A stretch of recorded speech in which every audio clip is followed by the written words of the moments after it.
Hey everyone, welcome to another Shane's Brain Drain. We just spent an amazing week with a group of volunteer leaders, almost 40 of them, in doing different roles and functions and capacities.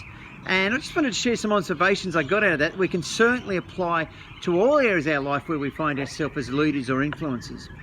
And being volunteers, that doesn't necessarily mean they've all got the same experience levels or qualifications, but certainly I want to share some key elements that I thought brought that team together and enabled them to get some great outcomes for what they were doing. So one of the first observations I had was that there was a lot of passion from the leaders, a passion for what they were doing, and that really drove their motivation levels and sometimes having to kick through when things got a bit tough. So passion is certainly a key ingredient. And guys, these are all the three P's that I've used to capture these observations. So there's that passion that the volunteer leaders had.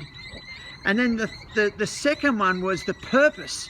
Now they all had a purpose. Yes, there might have been different motivations, different experience levels, etc., different confidence levels, in fact, but certainly they all had the same purpose, and it was important that that purpose was there. Now, our purpose is about our goal of what we're trying to achieve, and the passion is almost the energy that drives you towards that purpose and the reason that you're there. So sometimes when things get a bit tough or a bit frustrating, you can always put your head up, look above the clutter and see what is the purpose? Why are we here? Are we still achieving it? Are we still getting those outcomes despite some other things that are going on? So passion to drive the purpose that they have. And the third one is what I've just termed the plan, keeping in with the three P's, of course. So the plan. So yes, passion is there, but passion without purpose is just a whole lot of energy.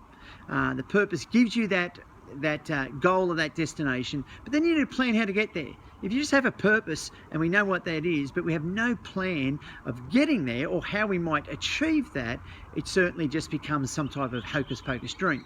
So a plan is really about the structures, the systems that you have in place that leaders and individuals are able to follow that achieve that purpose.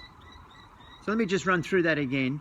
Passion that leaders had, the purpose to get there, and also a plan on how to achieve that or how to get to that particular purpose. Now let's flip this around, guys, to those of us, most of us in corporate life who might be looking at this.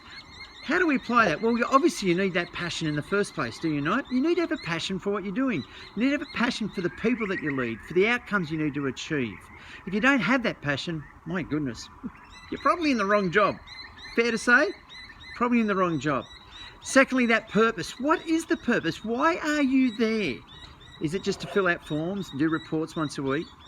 Or are you there to grow your people? Are you there to get those business outcomes? And is that clear to you? Is that purpose clear to you? Are you doing things aligned to that purpose? And is that clear to the people that you influence and lead? And then thirdly, plan. So passion, purpose, and now plan. What's your plan for getting that purpose? What's your plan for getting those outcomes? What's not just the plan as in a business plan that you do once a year, or your coaching plans or development plans, sales plans, but what's your plan? What are the systems and what are the plans you've got in place that leverage that passion to achieve that purpose of why you're there in the first place? Again, let me summarize them. Passion, purpose, plan. Apply them to your job today. That's the end for this brain drain.